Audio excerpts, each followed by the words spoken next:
Well, hello. How are you guys doing today? Hopefully, you're having a marvelous, fantastic, lovely morning.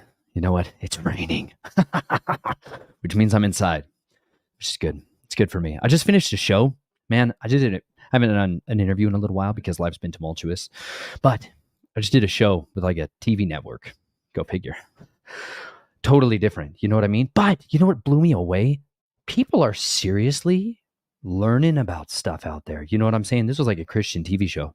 And but they were like super dialed in to understanding some of the things that are taking place in the world and in the kingdom of darkness. And I was blown away. I was fired up. It started sharing with me a lot of the perspective of how many people are actually waking up to understand a lot of how the enemy, our adversary, truly operates and how he is so efficient at really destroying people's lives. You know what I'm saying? But I'm just all pumped up after it. So instead of just like wandering around my house, just sweating profusely and just being fired up alone, I'm going to take you on a journey of what happens when I'm all kind of fired up with all kind of piss and vinegar. You know what I'm saying? I'm dripping sweat out of my armpits on a profuse level, which means let's go, son. It's time for warfare. But check this out. I've been doing a little bit of a study here because like I said, we're doing the War of the Ages.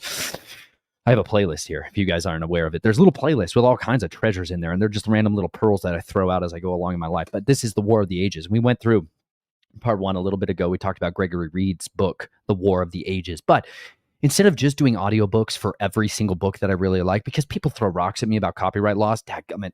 Seriously, I try to do some stuff, you guys, behind the scenes that I've spent sometimes weeks or months working on in projects, and I post it and it gets deleted or gets taken down or gets struck down with copyright laws and all kinds of other stuff. Because some people aren't just generous to share kingdom work. And that royally ticks me off. You know what I'm saying?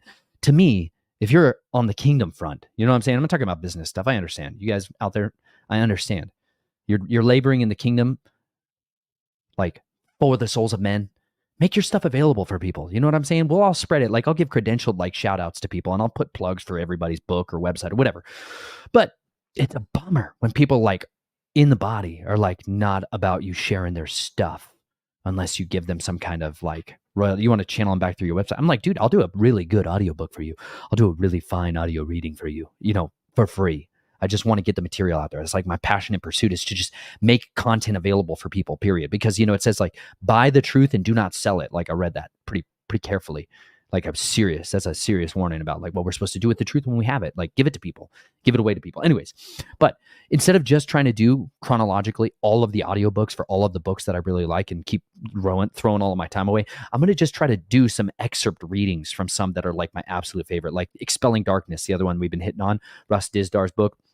Those aren't readily available. Even like the Gospel to Every Creature, like not available. That one I'm going to work on trying to do an audio for you guys just because it doesn't exist anywhere else.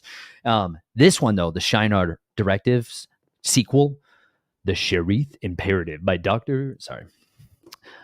Michael Lake. Salty book, you know what I'm saying? It's so good because he's dealing with the kingdom warfare. By far, you guys, if I was real transparent with you about like any ministers out there, like I like listen to, like actually really regard what they have to say with a serious way because the fruits of their life are like in order. Kingdom Intelligence Briefing, Dr. Michael Lake and Mary Lou, they're up there like it. I only have a handful of others. I do like Torah Life Ministries for those guys that aren't familiar with him. He's all pro modesty. My man. What's up? Those of you that don't know about it, modest is the hottest. Check it out. Kill vanity. Murder it. A Nazarite vow will do that right quick. You know what I'm saying? Hair coming out everywhere. But I digress. Anyways, there's a section in here. He's dealing a lot with the kingdom warfare because fundamentally he did not come to preach the kingdom of salvation, right? Yeshua, our Messiah. He didn't come to destroy the works of the devil by teaching them about the kingdom of salvation. He came to preach to them about the kingdom of Yahuwah, like the kingdom of righteousness. Not just like, we're not just supposed to go out there and try to recruit people to be saved, the end. You know what I'm saying? That's like the door that we're supposed to walk through at the very infinitesimal beginning point of our relationship with him. That's just the very beginning place. From there, it's all about what's called sanctification, transformation, like regeneration of your mind, putting off the old works, like putting to death. Check this out in 1 Peter. Gosh, it's so good. Anyways, this journey is just launching me in all kinds of crazy directions because I'm sharpening the other edge of my sword ferociously right now. I don't have access to my sword because my child is sleeping on it. It's sheathed. Take it easy. It's good. I love having a sword near me at all times. I think on this wall behind me, I just want to hang swords and knives like crazy. You know what I'm saying? It's just very blank. And it's just teasing me to be like, let's just put knives all over it. Let's just put knives all over it. But then people get uncomfortable when I talk about killing people with knives. You know what I'm saying? That's past stuff, you guys. Knives are fundamentally the greatest tools ever, but I'm almost always a single-edged guy. I had some double-edged daggers and stuff for pocket knives. They're just very unpractical. They're only useful for basically one thing, which is piercing. But this one, on the other hand, like this is a Benchmade, I don't know, their bug out model. It's fantastic. Highly recommend it. My favorites. I used to be a Spyderco man, but now I've gone down the Benchmade journey. I'll just say it. They're better. This one, Benchmade 940 Osborne, the best pocket knife I've ever had in my life. What a gift. The greatest gifts. Anyways, when you're sharpening up your edges, these are all single-edged tools, but a double edge, you got to sharpen both sides, and it's very likely you're going to cut your face off doing the other side. So be careful how you walk. Anyways, I'm sharpening up the other edge of my sword in the New Testament like crazy lately, and I got into this. Check this out here. He's hitting on a point here, very fundamentally critical. Peter, Kepha, the rock. Amazing. Check this out. Therefore, having girded up the loins of your mind. That's a good one. Being sober. That's an even better one. That's why I took the Nazirite vow, for those of you that don't know. Numbers chapter 6 tells you if any of you want to be set apart to Yahuwah, like to be more set apart to him, man or woman, you abstain from cutting your hair, drinking alcohol, strong drink beverages, mind-altering substances, basically. I had to take a vow to get sober, stay sober. Know what I'm saying?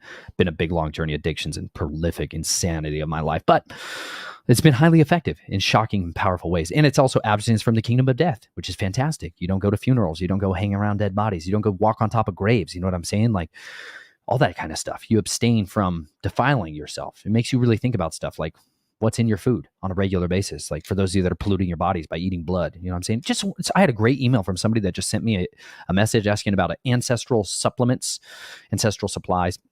They make all kinds of meaty substances for supplementation, like beef thymus. Fantastic for those of you who are trying to boost your immune system. Beef thymus, beef liver, that kind of stuff. But one of the products had beef blood in it. And she was looking into it and was like, what? I'm like, dang, don't eat the life. Don't eat the blood, over and over and over and over and over. Old Testament to New Testament. They're like, don't mess around. Don't eat the blood. One of those things you got to guard yourself from. For those of you that are taking pharmaceuticals, please be cautious because a lot of them contain human blood, animal blood, in prolific amounts, like shocking quantities of it. A lot of them are derived from that. Anyways, Chelsea's going down a deep dive rabbit hole right now about health and healing. And she went to the Food and Drug Association. Yeah, FDA's website about food additives and stuff like that. And all the byproducts of animal production, like the slaughtering of the offal and what goes into that and what they use those organs for. All this stuff that offal is like the organs, the stuff that people generally don't want to eat, like the menudo. I come from this territories of the Spaniards in Arizona, and they make this dish called menudo, which is from the intestines or stomach of an animal. It's quite delicious if it cooked well. You know what I'm saying? But most people are like, I don't want anything to do with that. So they sell it to all these other companies that derive pharmaceutical products from it, like animal blood, pig feet, the thymus glands, all of these like pituitary glands, adrenals, all that stuff, adrenal products, adrenochrome, that kind of stuff comes from animals and goes into your pharmaceuticals and goes into your body. Also comes from humans. From the blood donations bank, 80% of the blood that's donated gets put back into pharmaceuticals that people eat. So something to consider. Anyways, being sober has all kinds of different variations and categories for your mind and why you're supposed to guard this tabernacle of your body. It's critical because the enemy is trying to set himself up in there. Anyways, being sober, set your expectation perfectly upon the favor that is to be brought to you at the revelation of Yeshua Messiah as obedient children, not conforming yourselves to the former lusts in your ignorance. Instead, as the one who called you is set apart, so you also should become set apart in all behavior, because it has been written, be set apart, for I am set apart. And if you call on the Father, who without partiality judges according to each one's work, pass the time of your sojourning in fear, knowing that you were redeemed from your futile behavior, inherited from your fathers, not with what is corruptible, silver or gold, but with the precious blood of Messiah, as of a lamb unblemished and spotless, foreknown indeed before the foundation of the world, but manifested in these last times for your sakes, who through him believe in Elohim, who raised him from the dead and gave him esteem, so that your belief and expectation are in Elohim. Now that you have cleansed your lives in obeying the truth through the Spirit to unfeigned brotherly love, love one another fervently with a clean heart, having been born again, not of corruptible seed, but incorruptible, through the living word of Elohim, which remains forever.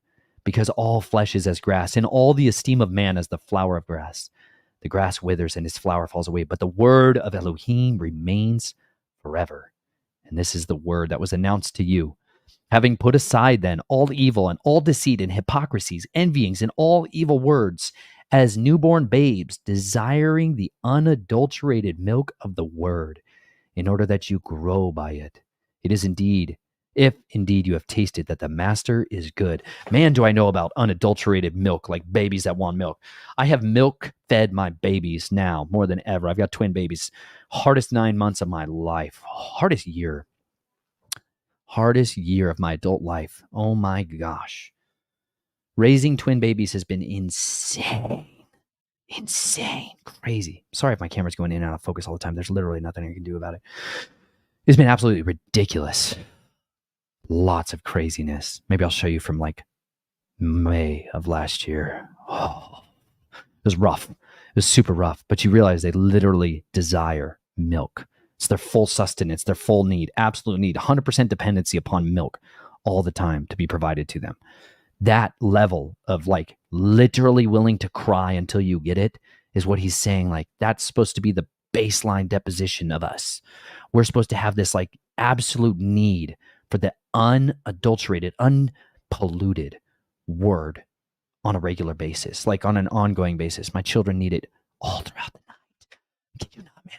Sometimes like 21 ounces a night of milk. Just watch it just disappear into my son. And he's just gigantic, massive child because he loves to eat. He's like his father.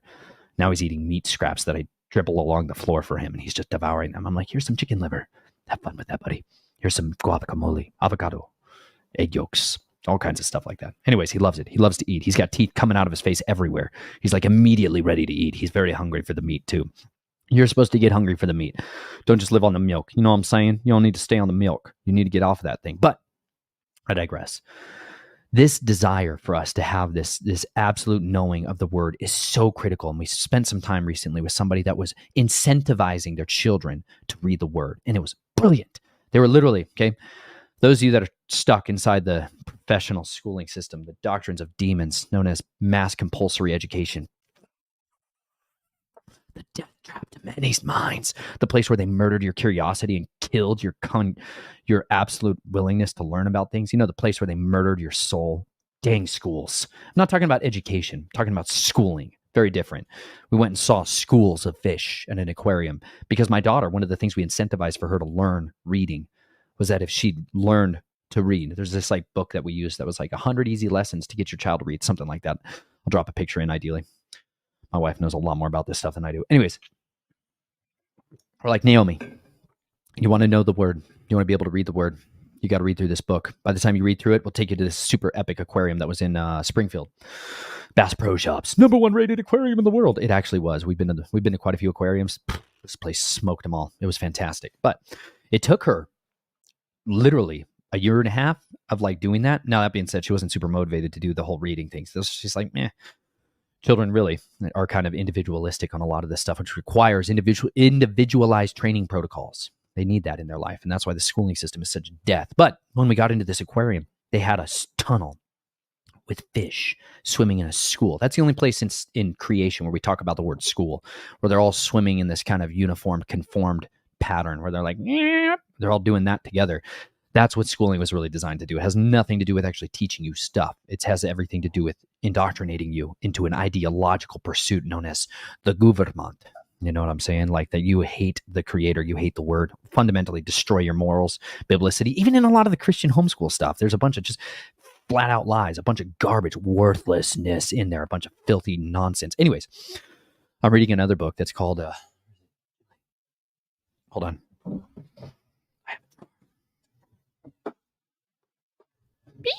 That one, The Underground History of American Education. I talk about this book quite a bit, but I'm like going back through a lot of these resources that I've recommended for years, and I'm just highlighting certain components to it. But this one deals a lot with the fundamentals of how that system came to be. But that like intentional destruction of your child's ability to like recall information. He spends a lot of time examining the early years, like when we were still a colony, you know what I'm saying? Like before the 1776 and all the rest of this stuff and the Illuminati's infiltration of every arena of the new Atlantis that America became, that kind of stuff.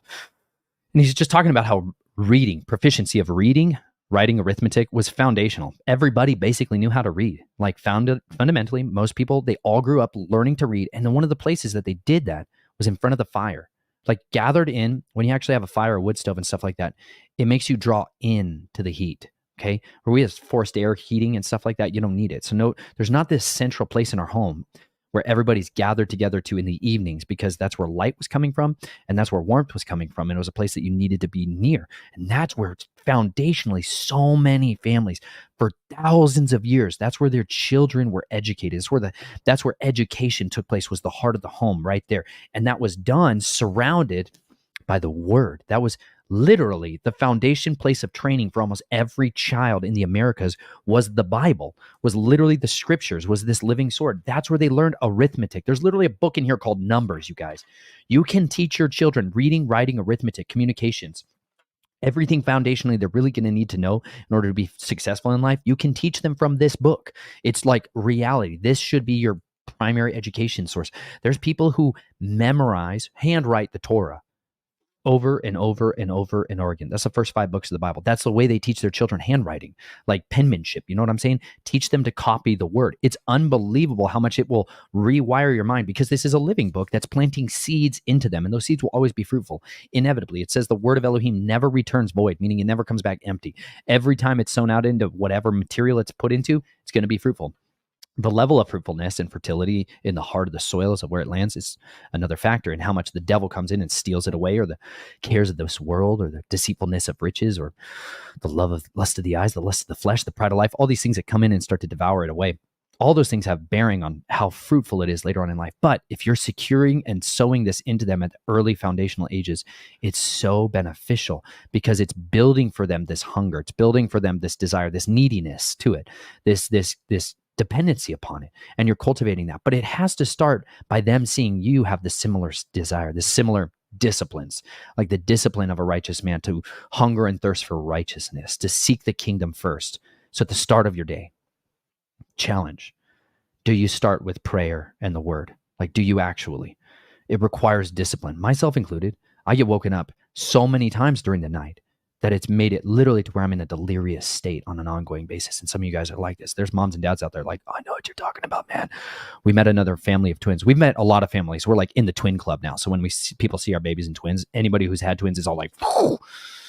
And they're in that delirium. We saw some people at the aquarium who had 5-month-old twins, and they looked like how we felt. You know what I'm saying? Where they're like, it's getting better. I'm like, oh, it gets a lot worse too. It gets better and worse. I like to be real honest with people about the nightmares that you can have sometimes raising children. It can be fantastic. There's times when it's wonderful. There's times when I just sit there and cry, because I watch Jubilee, like when we pray, she likes to hold her little hands up towards the heavens. And I'm like, you're amazing. I just love that you do that. Just a little thing like that just makes you so joyful.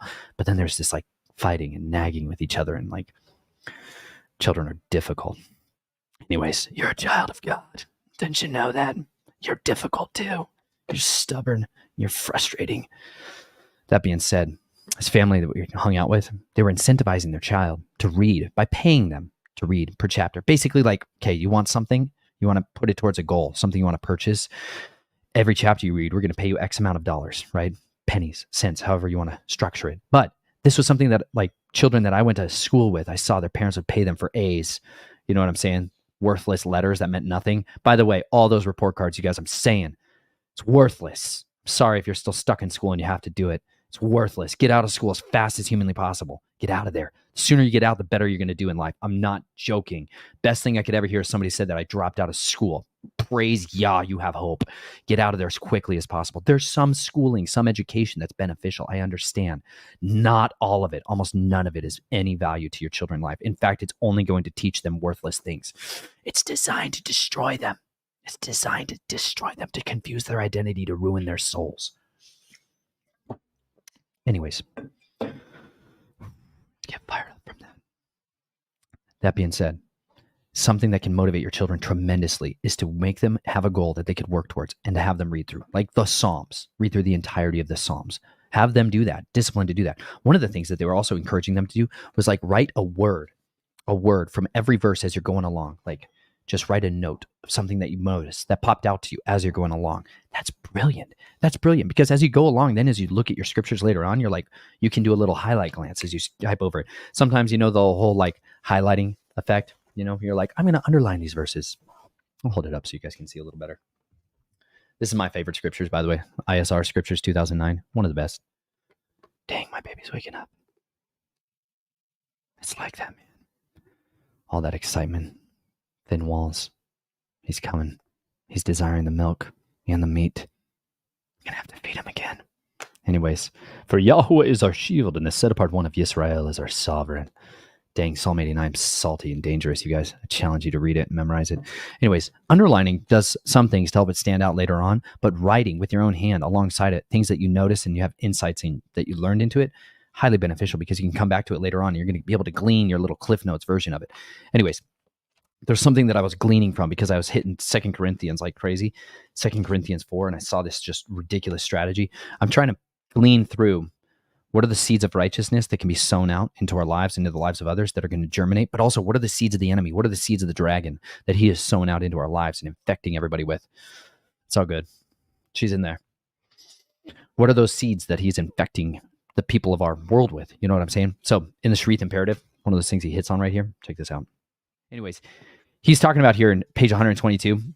This is his chapter called The Watchers, Their Women, and the Power of to transform the world. This is a great one. But on page 122, he talked about what are the 3 main things that were being used like in modernity, in the late, starting really in the 19th century, 1800s, that like came in to infect our society, to turn it into this image of the beast that we're all like turning around, looking around like, what the heck is going on out there? And why is everything falling apart in such a horrible and evil way? Why is everything being turned into like the worst possible version of it? It's because a lot of this foundation work's been going on generationally. People have been literally living their entire life not to see the end goal. Like we have Hebrews 11 as this like chapter of faith where they're like, and living through all these things, they saw not the promise. You know what I'm talking about here? Maybe you haven't. Hebrews 11, foundational. Check this out.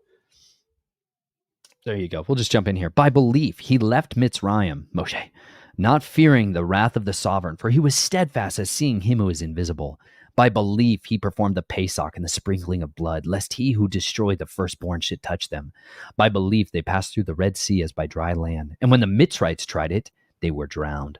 By belief, the walls of Jericho fell, having been surrounded for 7 days. By belief, Rahab the whore did not perish with those who did not believe, having received the spies with peace.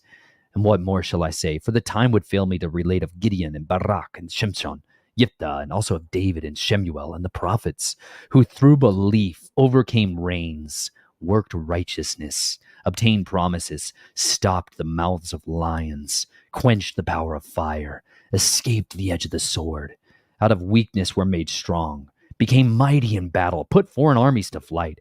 Women received back their dead by resurrection, and others were tortured, not accepting release to obtain a better resurrection.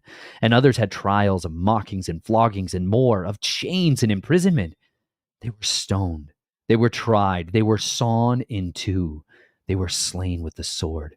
They went about in sheepskins, in goatskins, being in need, afflicted and mistreated, of whom the world was not worthy, wandering in deserts and mountains and caves and holes of the earth, and having obtained witness through the belief, all these did not receive the promise.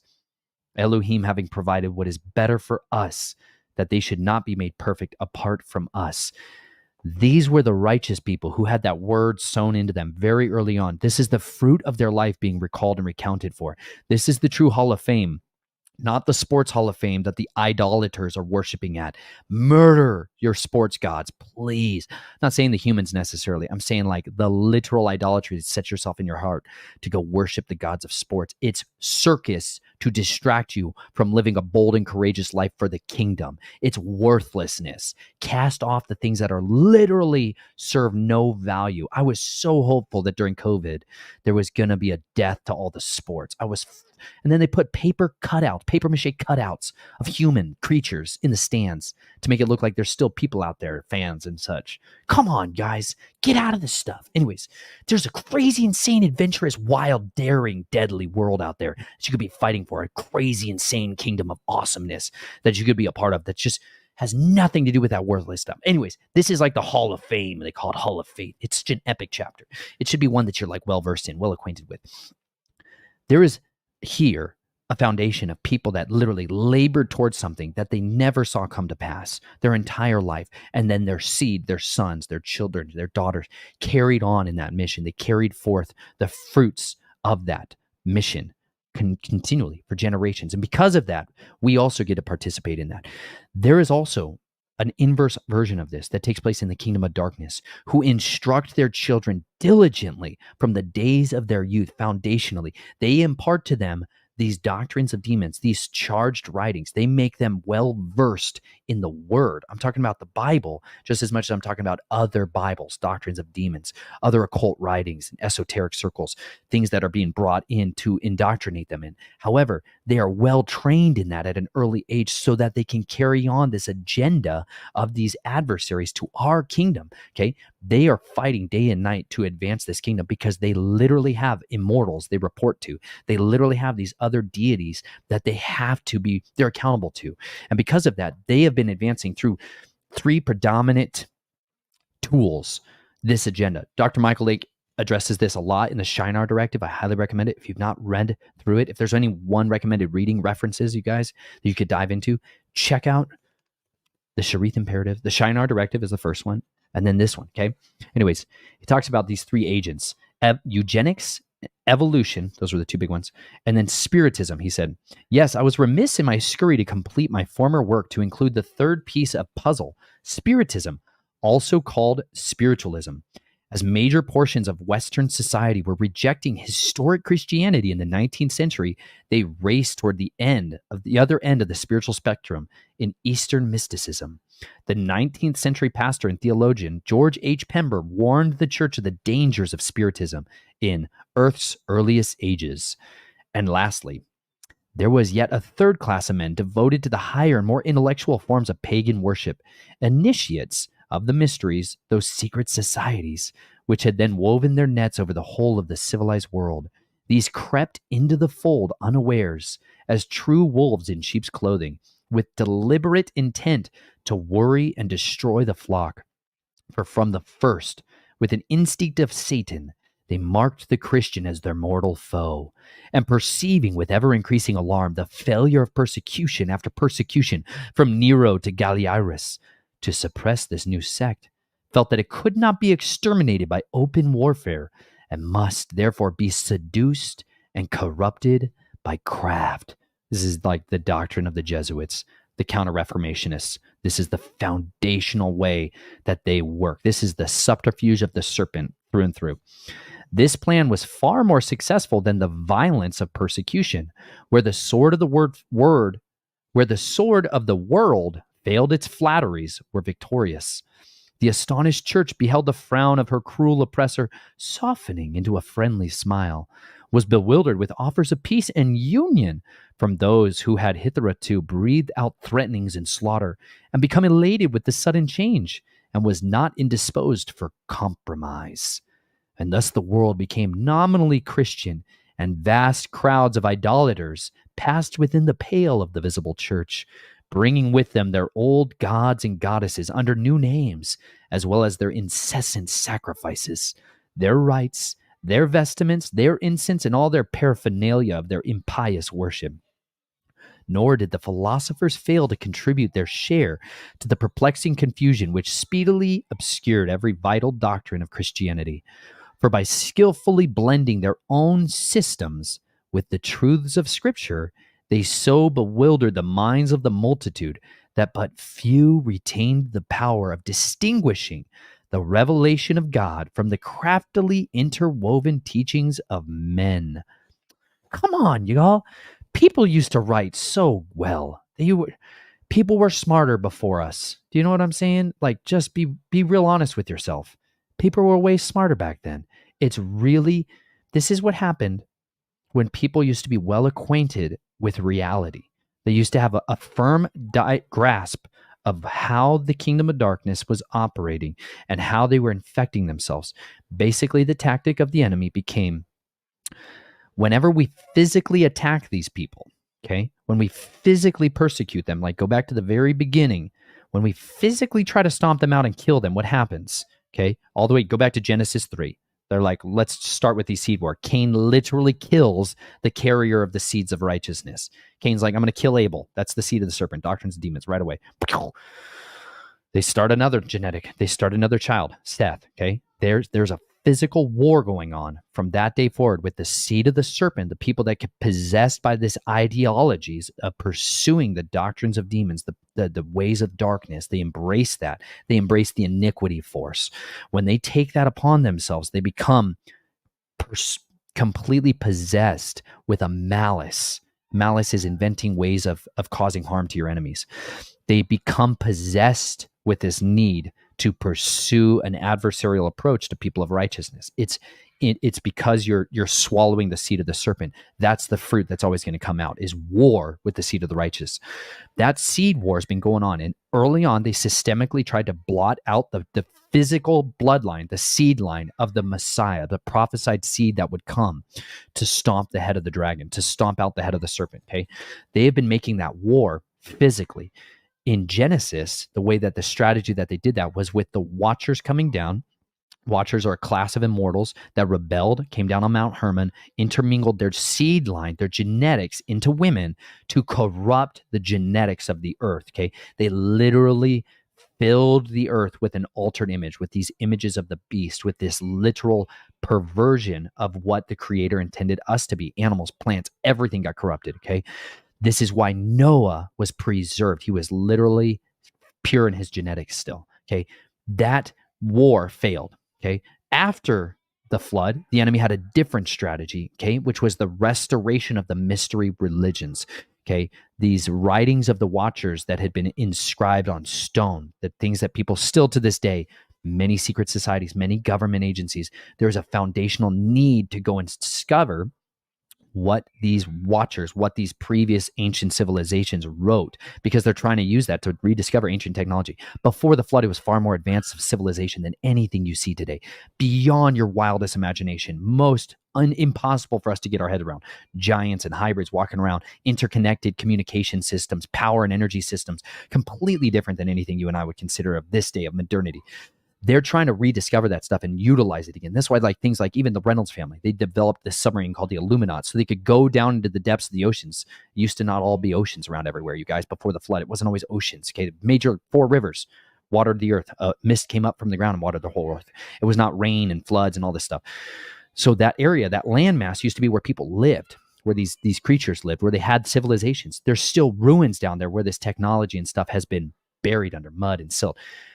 There's a reason that there's a lot of money put in by certain families to go down to those areas and be able to gather up metamaterials, materials that science has not discovered or utilized yet, technology, writings, prophetic writings, priestly stuff.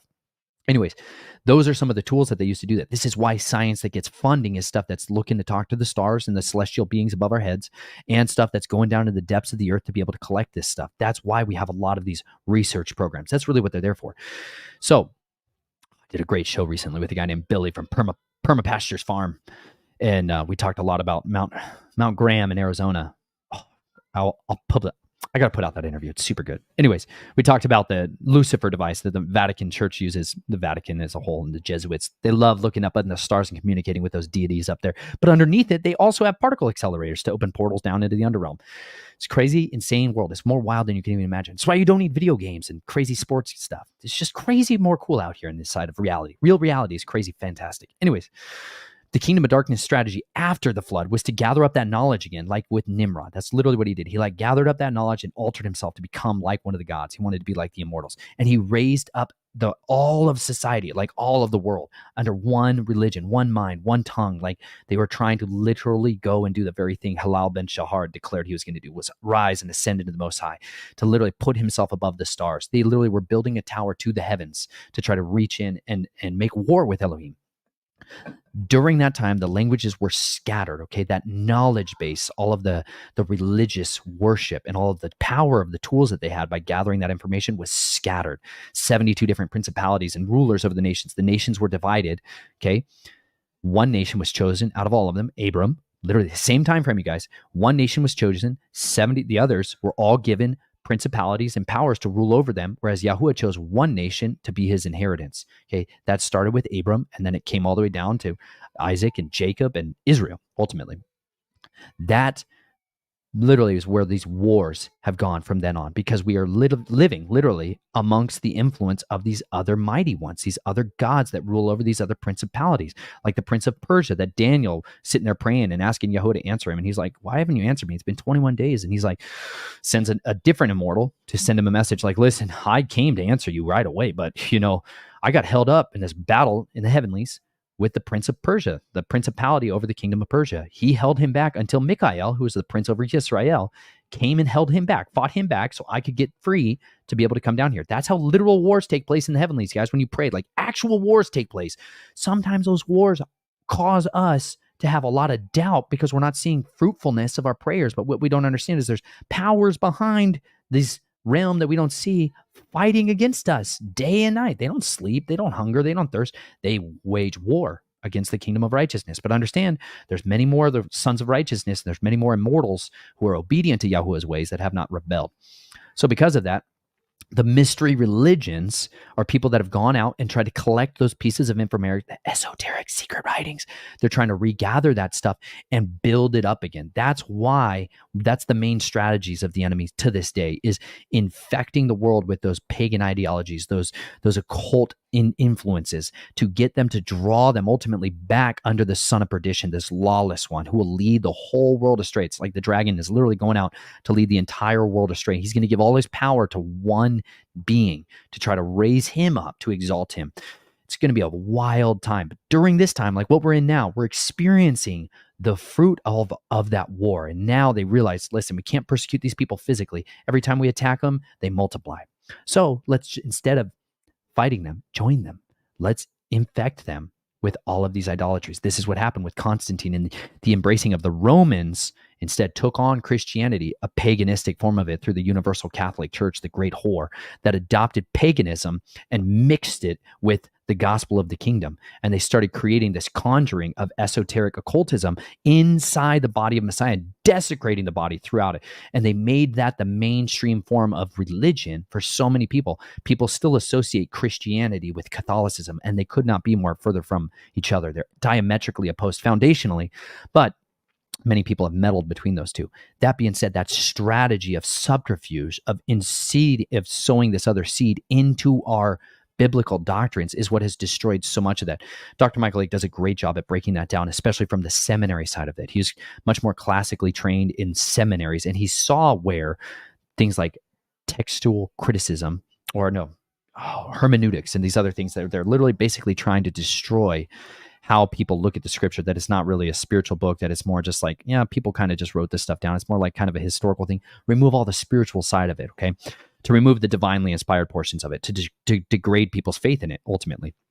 But they were blending their own systems of this truth in with the scripture. And here he has another quote here I wanted to hit on, because he goes into the Vril Society, goes into a lot of the Nazis. He goes into a lot of like where these occult works and the way that they waged their war came in to our culture and came into our society, and why we see things like yoga in the church. Why do we see transcendental meditation being offered in our churches? Where did all this stuff come from, and how did it find its forces? But anyways, he goes into a huge amount of that. And you see, this is like the major strategies of the enemy. And the way that we drive that out is truly through living a set-apart life, is to calling people back to the word and having them, for themselves, learn to know the word. Because if you, like my children right now, learning the word for themselves, if they know it, they can't be taken captive by the enemy or people that come in and sow in doctrines of demons into the word, because they know it and they're established in it. They have a firm foundation to resist it from. 2 Corinthians 4:4. This is the one we're going to hit on here. I'm going to have to go, you guys. I'm sorry. I apologize. My children are struggling out there. They need help.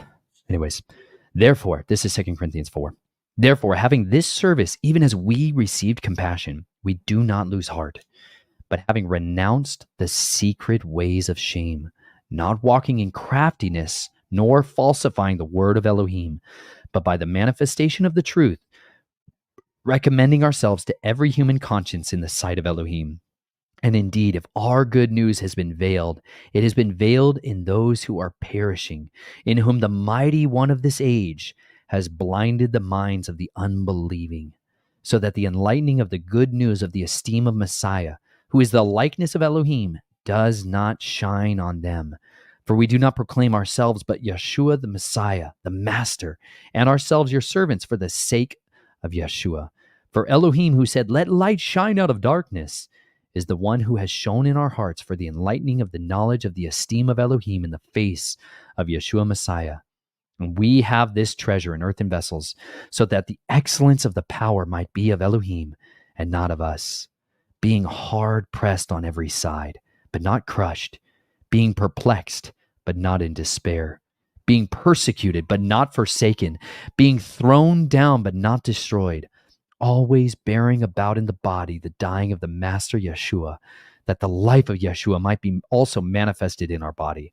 For we, the living, are always delivered to death for the sake of Yeshua, that the life of Yeshua might also be manifested in our mortal flesh, so that death indeed is working in us, but the life in you. Man, for those of you that are being hard pressed on every side, persecuted, crushed, perplexed, and in despair, take heart and know that there is a body of believers who are experiencing these same persecutions, who are enduring the greatest shots across the bow.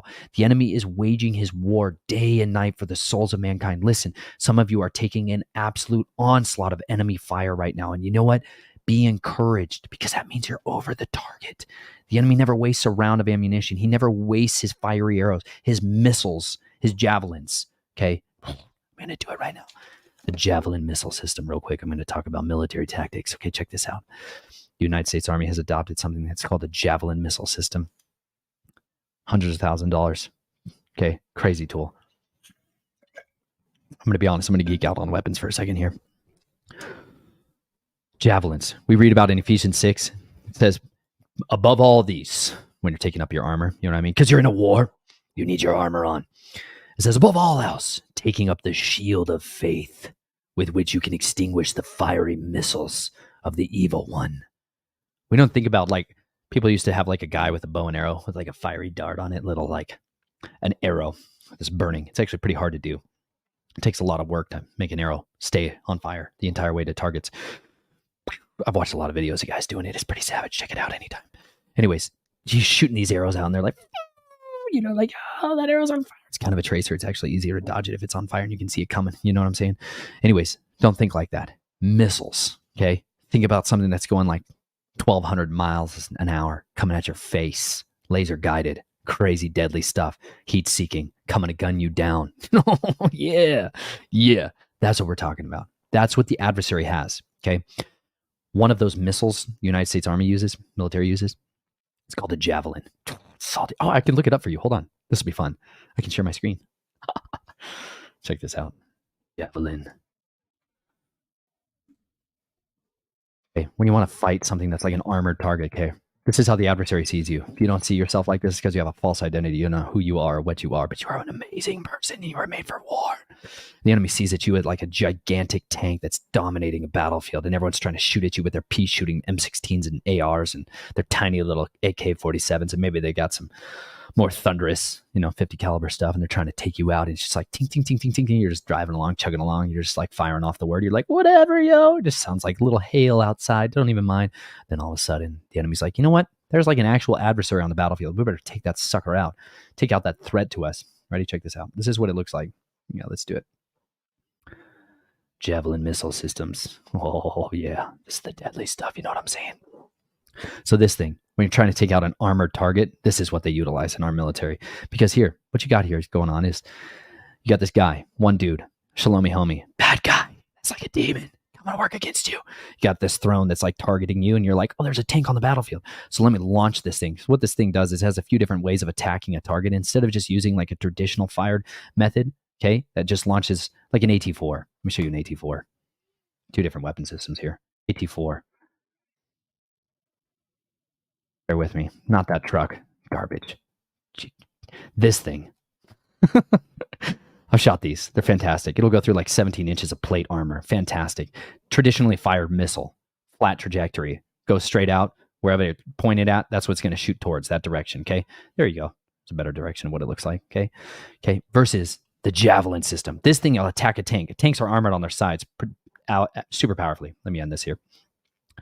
Tanks are armored on their sides and their fronts and their backs prodigiously. They're like an armadillo. They're like, we better armor up because we're going to get shot at. So, but the armor on top, on the turret, is actually the weakest spot of a tank. So if you can attack a tank from the top, that's the goal. So that's what the Javelin missile system does, is it shoots out and goes up. It's got this top attack. And when it comes down, it blows up the turret, right? It exposes their vulnerability. That's what the enemy's launching at you all the time, you guys. He's launching Javelin weapon systems at you. Some of you are experiencing that right now. You're like, I am taking a bombardment like I've never taken in my life. That's because he's found your weakness. He is trying to exploit your weakness, and he's realizing you are a threat, so he's not going to waste his time with tiny little, like an AT-4. It's not a very expensive rocket anti-tank. You need some help? My children are calling in reinforcements. I'll be right there. All right, 2 minutes. I'll be right there. It sounds rough back there. I'll be right there. Naomi's got this face like this. They're calling reinforcements. Anyways, the enemy is not wasting his time with many of you, and he's firing off those Javelin missile systems. So learn how to gird up the loins of your mind, be sober, and be vigilant. Humble yourselves, therefore, before the mighty hand of Elohim. Submit yourself, therefore, to Elohim. Resist the devil, and he will flee from you. That's what you got to do, you guys. Put up that shield of faith. And when you don't have enough faith, you know what? Go and borrow from those who had it. When you're down, dig in. Pull the sword out. Put your shields up. Armor up, you guys, because it is a war out there. It's deadly. But you know what? The days may be evil, but you indeed were born for such time as this. So live courageous and put your shields up. Fire back. Be offensive. When the enemy comes in like a flood, Yahweh raises up that standard, that mighty army against it. So literally, fire back, you guys. Pray for others that might be experiencing the same persecution you are, because it says, everybody, as much as the suffering you think that you're feeling is just yours to bear, it says people all over the world are experiencing something similar. So pray for them. By praying for them, Yahweh might provide you the breakthrough that you need in your life. Anyways, I love you guys so much. I hope you live courageously. I'll talk to you soon.